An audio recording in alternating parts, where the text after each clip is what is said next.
The council's chambers buzzed with quiet murmurs as representatives from countless alien races stood in solemn rows. It was a day that would be remembered for eons, a day when the fate of humanity was sealed in the cold, calculating halls of intergalactic politics. The decision had been years in the making, driven by an accumulating list of grievances against Earth's behavior. Reckless expansion, aggressive military actions, and constant violation of galactic treaties. It was a pattern that had alarmed many species, but what finally broke the camel's back was the human propensity to act outside the boundaries set by the Council. The vote was decisive, and when the results were announced, Earth's fate was sealed. The words rang out like a death knell. Earth is hereby expelled from the Galactic Council, effective immediately. All treaties with Earth are null and void. Silence hung in the air, thick and suffocating. Back on Earth, the news hit like a shockwave. The announcement came not from the Council's decision directly, but through the broadcasted news outlets, as the transmission was sent across the galaxy for all to see. It was a cold message, direct and without compassion. The reaction on Earth was instant and chaotic. Protests erupted in cities worldwide, with people demanding to know why Earth's actions had been judged so harshly. Some claimed it was a gross overreaction, while others were angry at the government for failing to prevent the expulsion. But deep down, everyone knew it was a wake-up call. In the highest chambers of Earth's United Nations, a heated debate ensued. The leaders of every nation gathered, their faces a mixture of disbelief and anger. Many argued that the Council had overstepped its bounds, assuming a moral high ground that no one had given them. Others, however, feared the consequences. Alien civilizations were far more advanced, and humanity's technology, though promising, was still in its infancy. With the Council's blessing no longer a part of their future, Earth had just been labeled a pariah, isolated, and vulnerable. What came next? How would Earth survive without the protection and cooperation of the galactic community? In a closed-door session, Earth's leadership came to a shocking conclusion. They would not beg for re-entry. They would not kowtow to alien demands. Instead, Earth would forge its own path. With billions of people united in this new cause, a bold idea began to take shape: the Earth Dominion, a sovereign entity, free from galactic oversight and free to chart its own destiny, would emerge from this rejection. A young strategist named Evelyn Ford, who had risen to prominence for her bold ideas in space exploration, suggested the first course of action: an immediate acceleration of Earth's space program.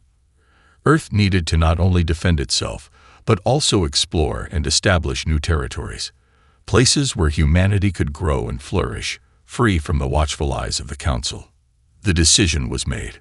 Earth would no longer rely on the Galactic Council or its crumbling infrastructure of peace. It would take its future into its own hands. But that wasn't enough. Earth had been humiliated on a galactic scale, and now humanity would show the universe the strength of their will. The stage was set for a new era. As news of the expulsion spread across the planet, the people of Earth were divided, some terrified of the future, others filled with a newfound sense of pride. One thing was certain: this moment would define humanity's place in the stars forever.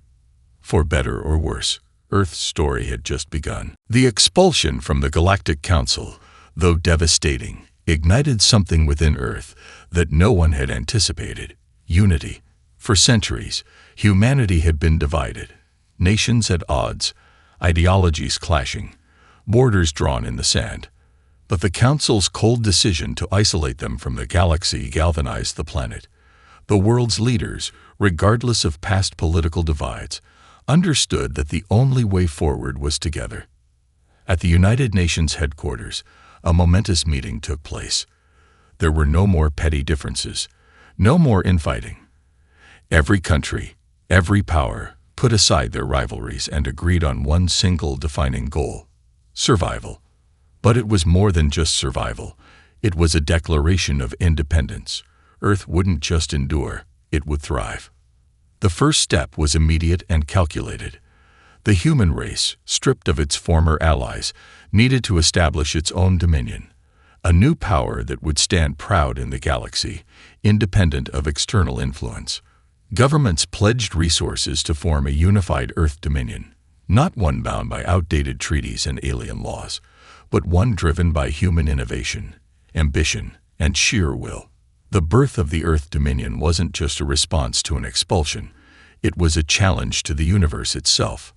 Earth was going to prove its worth. In the weeks that followed, humanity's brightest minds were called to action. Scientists, engineers, military leaders, and strategists began pooling their knowledge to accelerate Earth's technological advancements. The projects that had been sidelined for years were suddenly thrust into the spotlight. Space exploration was pushed into overdrive. Earth's military was restructured and modernized, creating weapons, defenses, and spacecraft that could match or even surpass the galactic technologies they had once depended on. At the heart of this new initiative stood Evelyn Ford, the strategist who had been at the forefront of humanity's call for action. With her knowledge of both human ingenuity and the dangers lurking in the stars, she quickly became one of the most powerful voices in the Earth Dominion's formation. Under her guidance, the construction of new ships began, a fleet designed not just for defense but for conquest. Earth would need to secure resources, establish outposts, and protect its growing sphere of influence. Ford emphasized the importance of rapid expansion, not only to secure Earth's position, but to send a clear message. Humanity wasn't just going to wait for opportunities, it was going to create them. To this end, Earth's space agencies worked tirelessly, sending new fleets beyond the solar system, into uncharted regions where few species had dared to venture. These missions were risky, but the payoff was huge. Every new world they discovered, every new resource they secured, added to Earth's growing strength. Soon, humanity would no longer be just a speck in the vastness of space. They were laying the groundwork for an empire, a galactic dominion built by human hands, shaped by human ambition. But Earth's rapid transformation didn't come without challenges. There were factions within the galaxy that took notice, many of whom were not pleased with humanity's sudden rise. The Council's rejection was a powerful tool, but it also made Earth a target. The Vaith, a powerful and militaristic species that had long observed Earth from the shadows, saw an opportunity to strike before the Earth Dominion could fully establish itself. Tensions were rising, and soon, the Dominion would face its first true test.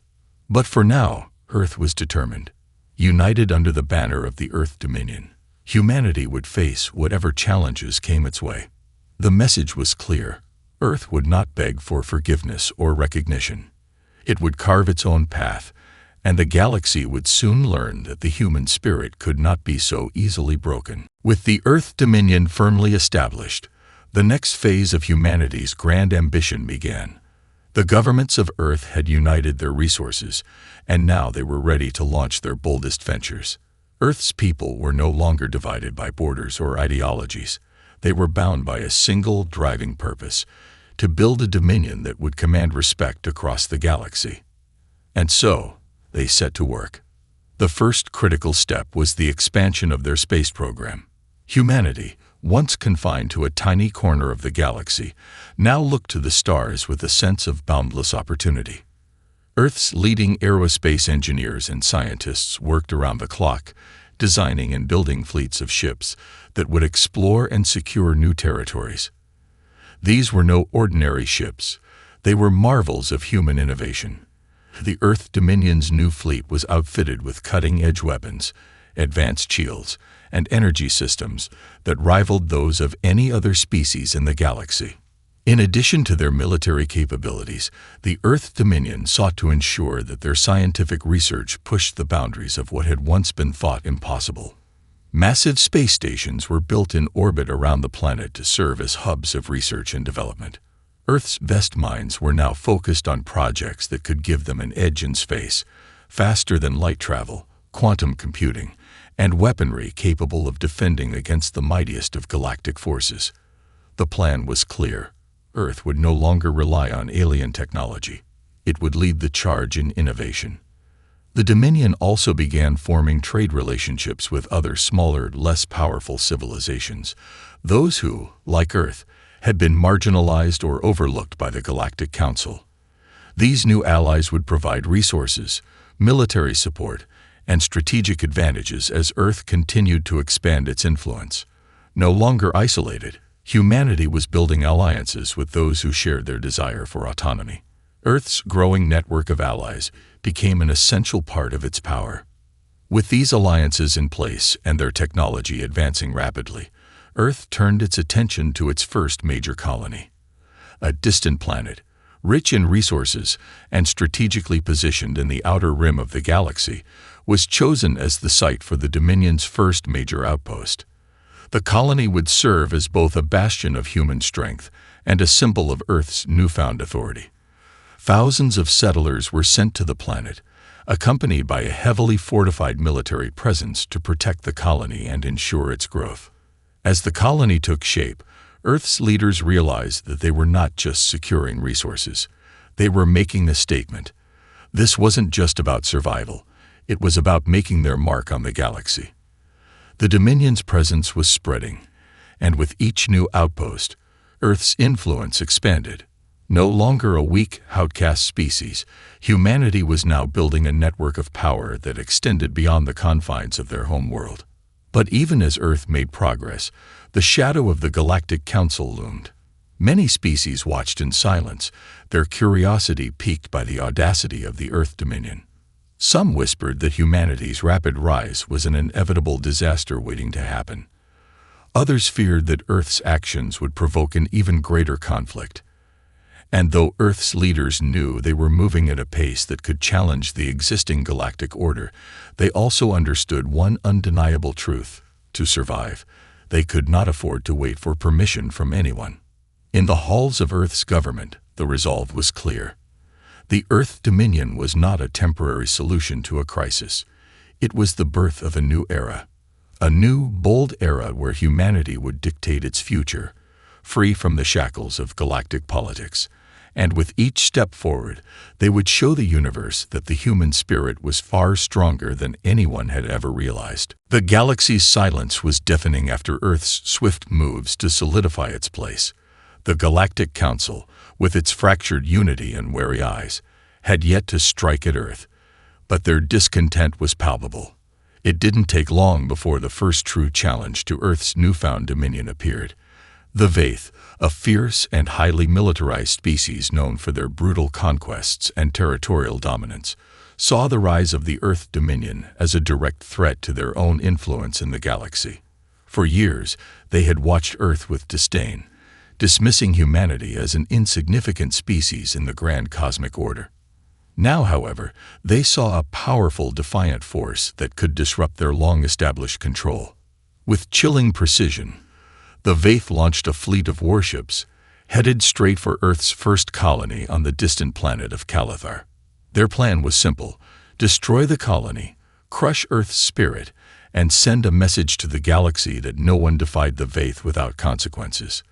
The Vaith were confident. After all, they had technology far more advanced than Earth's, and they had faced rebellions in countless systems before, always emerging victorious. But they underestimated one crucial factor: humanity's tenacity. When the Vaith fleet entered Calathar's orbit, they found something unexpected. Earth's defenses, newly constructed and hastily reinforced, were far more capable than anticipated. The colony's military forces, though still growing, had been prepared for a moment like this. Earth had anticipated resistance, but the Vaith's sudden aggression caught them just as they were beginning to build their strength. In the midst of the attack, Earth's tactical teams sprang into action, deploying ships that, though smaller and less advanced than the Vaith's, were equipped with innovative, unpredictable strategies. Led by General Evelyn Ford, now one of the most celebrated figures in the Dominion's military, Earth's fleet took to the skies in a daring defense. The Vaith fleet, confident in its overwhelming firepower, soon found itself facing a series of unorthodox maneuvers and traps that Earth's fleet had devised using guerrilla tactics learned from centuries of human conflict. They utilized the local terrain, creating natural barriers for Vaith ships to crash into, and ambushed the Vaith from the dark side of the planet, where their sensors had difficulty detecting Earth's ships. The Vaith, accustomed to dominating with brute force, were thrown off balance by Earth's ingenuity. The battle was fierce, lasting for hours, but the unexpected resourcefulness of humanity's forces began to wear down the Vaith fleet. Despite suffering heavy casualties, Earth's defenders pushed the Vaith back, forcing them to retreat. The victory wasn't without cost. Earth lost several ships, and the colony had suffered damage. But it was a monumental triumph, one that sent ripples throughout the galaxy. Humanity had fought against a much stronger foe, and had not only survived but prevailed. The Vaith fleet limped back to their homeworld, licking their wounds and rethinking their strategy. For the first time, they realized that Earth was not just another helpless species. It was one that would fight fiercely for its survival and its sovereignty. Back on Earth, the victory was celebrated as a symbol of their resilience. The Earth Dominion had passed its first true test in the galactic arena. But the battle's aftermath was also a harsh reminder. Earth had made enemies, and the galaxy was far from safe. Yet the people of Earth were not deterred. If anything, they were emboldened. Their message had been received. Humanity would defend itself, and its rise to power was unstoppable. As the Dominion began rebuilding and strengthening its forces, one thing was clear: the path ahead would be fraught with danger. But Earth had proven that it could stand its ground. The galaxy would soon understand that the Earth Dominion was not a passing phenomenon. It was a force to be reckoned with. In the wake of Earth's stunning victory over the Vaith, the galactic landscape began to shift. The battle for Calathar had proven something the universe had not yet fully grasped. Humanity was a force that could not be ignored. It wasn't just Earth's military strength or technological advancements that had won the day. It was the indomitable will of its people, their refusal to be crushed by overwhelming odds. And as the word spread, other, less powerful civilizations that had long been relegated to the fringes of the galaxy saw an opportunity. Humanity's victory sent a shockwave through the galaxy's less influential species. These races, once overlooked by the Galactic Council and dismissed as insignificant, began to take a closer look at the Earth Dominion. Many of them were struggling under the weight of Council-imposed regulations and treaties that stifled their growth. Earth, on the other hand, had proven that it could stand against the most powerful militaries in the galaxy and still emerge victorious. They realized that Earth was no longer just a symbol of defiance. It was a beacon of hope for those who sought autonomy. As a result, a series of covert meetings were held across the galaxy. Ambassadors from dozens of smaller civilizations, each wary of the power dynamics in place, reached out to the Earth Dominion, eager to form alliances. These alliances were not based on sheer military strength alone. Instead, they were built on mutual respect for Earth's vision of a new galactic order, one that was less about control and more about freedom, autonomy, and cooperation among all species, regardless of their size or power. Earth's leaders, initially cautious, saw the potential of these alliances.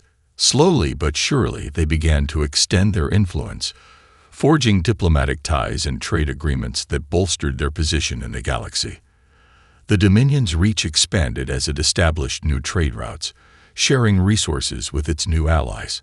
Earth's fleet, once small and untested, grew stronger and more formidable as ships were produced at a rate faster than any alien species had anticipated. Advanced weapons, defensive technologies, and AI systems, once reserved for the elite of the galaxy, were now standard for Earth's military. Despite this growth, Earth's political leaders remained wary. The victory over the Vaith was important, but it was only one battle. The Dominion had not yet fully earned the respect of the more established species in the galaxy. The Council still loomed, its influence still potent, and there were whispers among its ranks about retribution. Many of the older, more powerful species, those who had once rejected humanity, saw the Earth Dominion's rise as a challenge to their authority.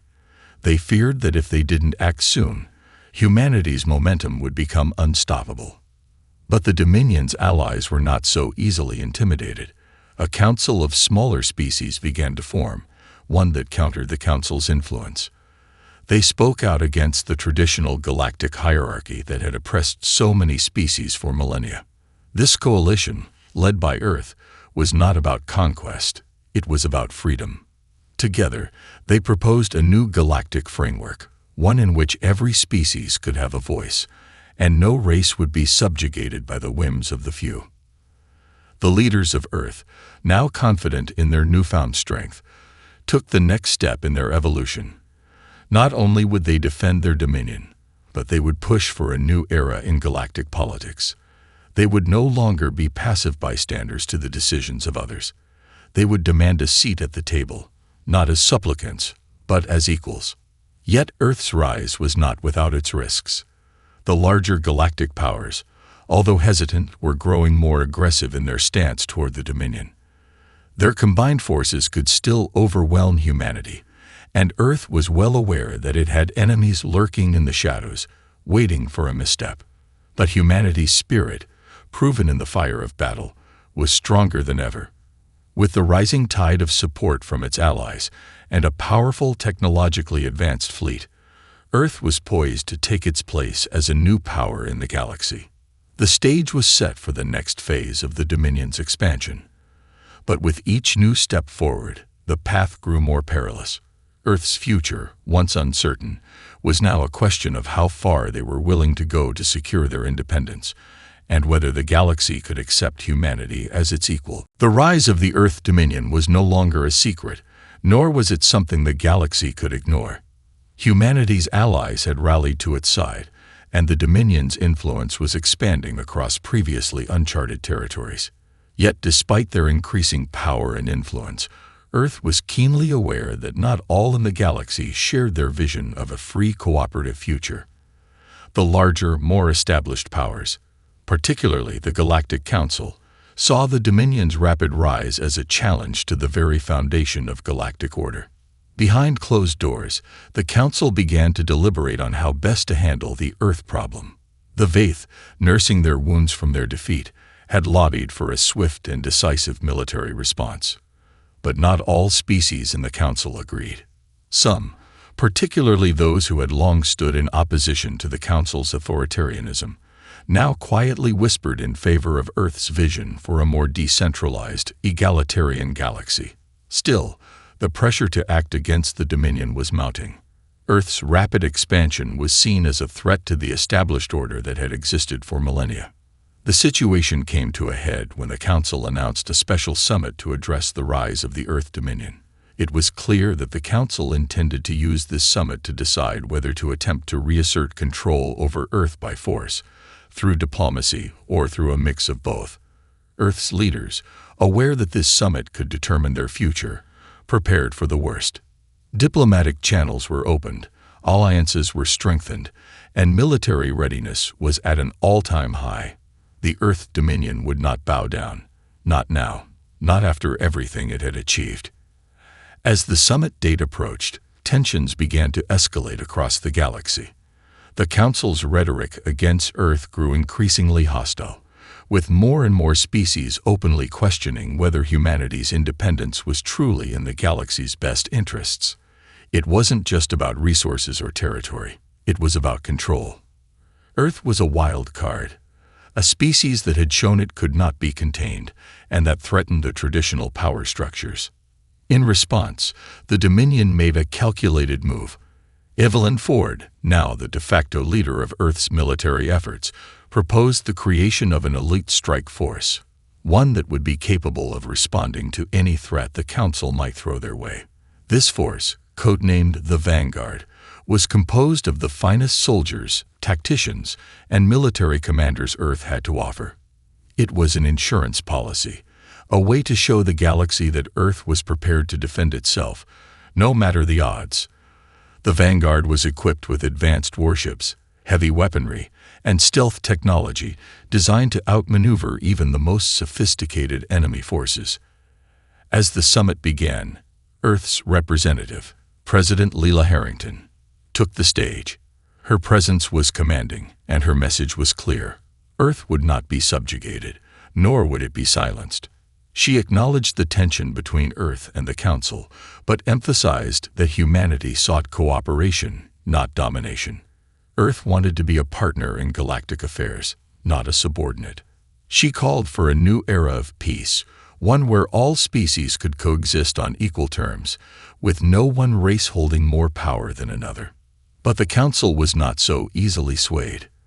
The debate grew heated, with Council representatives from more conservative factions insisting that Earth's rapid expansion and militarization were a destabilizing influence. The Vaith, still bitter from their defeat, pushed for immediate punitive measures, calling for Earth's fleets to be disbanded and its territorial expansion to be halted. They argued that the Dominion had become too powerful and had to be brought under control before it posed a threat to the entire galaxy.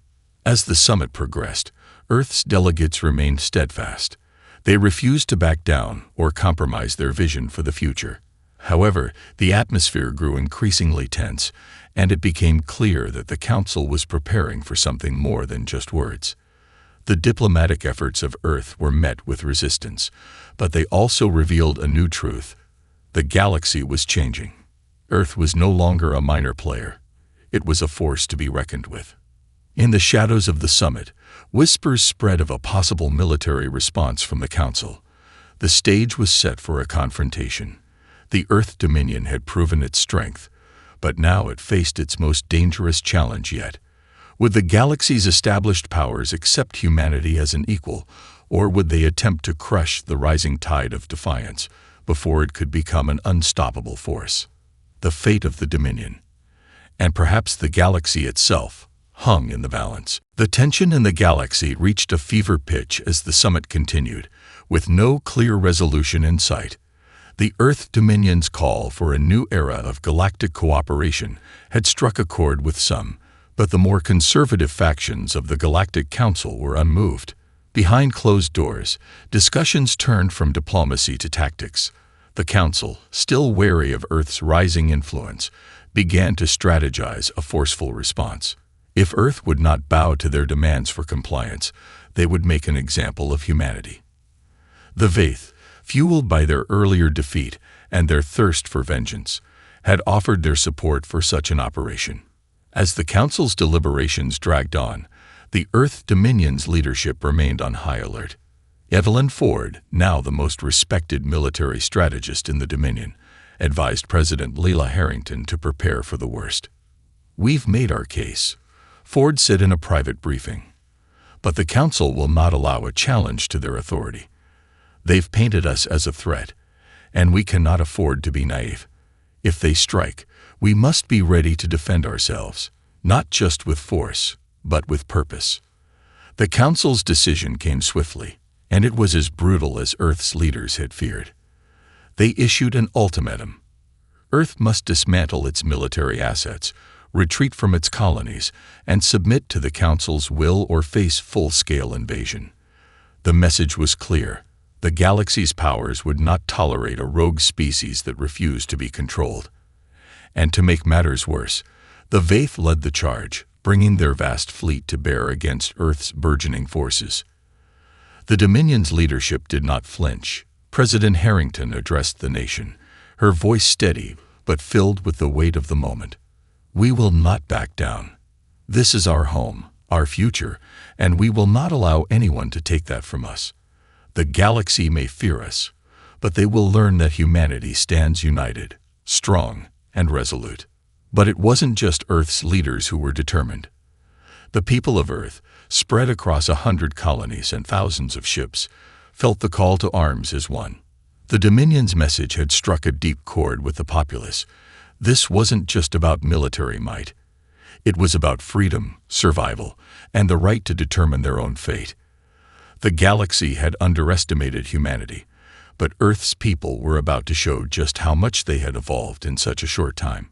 As the Vaith fleet approached Earth's colonies, Admiral Jason Cade, one of the Dominion's most seasoned commanders, took charge of the defense. His fleet had been strategically placed along the outer rim of the Dominion's territories, ready to intercept any assault. Earth's ships were vastly outnumbered, But they had something the Vaith did not, a burning desire to protect everything they had fought for. The first battle erupted near the planet of Atra, a critical colony that the Vaith had targeted for its resources and strategic location. As the Vaith warships entered orbit, Earth's forces struck with precision. Using guerrilla tactics and advanced stealth technology, Earth's fleet launched surprise attacks that disoriented the Vaith, disrupting their communications and coordination. The battle was fierce, but Earth's fleet was agile, using every advantage at their disposal. The Vaith, expecting a swift victory, found themselves engaged in a battle they were unprepared for. In the chaos of battle, Earth's fleets executed a series of calculated maneuvers, outflanking the Vaith with superior strategy rather than brute force. The Dominion ships, smaller but faster, took full advantage of the Vaith's reliance on heavy firepower and their inability to adapt quickly in the heat of battle. The Vaith were thrown into disarray, their arrogance proving to be their greatest weakness. Yet it wasn't just the military tactics that gave Earth the edge. It was the heart of humanity's resolve. Every soldier, every civilian, fought not just to defend their world, but to protect the future of their species. The Dominion was more than just a military force. It was a living testament to humanity's ability to rise above the challenges of the universe. When the dust settled over Atra, the Vaith fleet had been forced into retreat, battered and broken. Earth had won, but the cost was not insignificant. Several ships had been destroyed, and the colony had suffered damage. But the victory sent a powerful message across the galaxy. Earth would not be cowed. In the aftermath of the battle, the Dominion's leaders knew that this conflict was far from over. The Council and their allies would not simply accept Earth's defiance, but for the first time in galactic history, humanity had shown that it would not only survive but fight back against those who sought to dominate them. The storm had broken, and the galaxy would never be the same. The battle for Atra had been a resounding victory, but the war was far from over. The Vaith's retreat had sent shockwaves through the galaxy, but the Dominion's leaders knew that their enemies were not easily deterred. The Galactic Council, enraged by Earth's defiance, began to marshal their forces. They would come for Earth, that much was certain. But the Dominion had shown them something they hadn't expected. Humanity's spirit was unbreakable, and its resolve was even stronger. In the days that followed, Earth's forces regrouped and fortified their positions. The Dominion's military leaders knew that it was only a matter of time before the full might of the Council would come crashing down on them. The Vaith would undoubtedly return, and likely with reinforcements. But Earth had something else in its favor: unity. The victory over the Vaith had sparked a new sense of pride and determination among the people. The Dominion was no longer a fragile hope. It was a living, breathing power, and the galaxy had to reckon with that reality. President Leela Harrington, having witnessed humanity's strength firsthand, called for a new initiative, a Galactic Reconciliation Pact. It wasn't an offer of surrender, but rather a proposal for a new order. She sent emissaries to the other factions, extending a hand to any species willing to negotiate peace. The idea was simple: cooperation, not subjugation. Earth was not looking for domination, it sought equality. It was time to reshape the galactic landscape, not through warfare, but through diplomacy and mutual respect. The reactions were mixed. Some species, still fearful of Earth's rise, dismissed the proposal outright, unwilling to entertain the idea of peace with a power that had so boldly challenged the status quo. Others, however, saw an opportunity. The Vaith had been humiliated, and their image as an unstoppable force had been shattered. Smaller species that had long suffered under the Council's thumb began to speak out in support of Earth. These species, many of them oppressed for generations, saw the Dominion as a beacon of hope, a sign that the old ways of tyranny and conquest were no longer inevitable. Meanwhile, the Vaith were plotting their revenge. The scars of their defeat ran deep, and their leaders vowed to reclaim their honor. But the Dominion had learned valuable lessons from the conflict. Evelyn Ford, now regarded as one of the greatest military minds in the galaxy, began to prepare Earth's fleet for the next phase.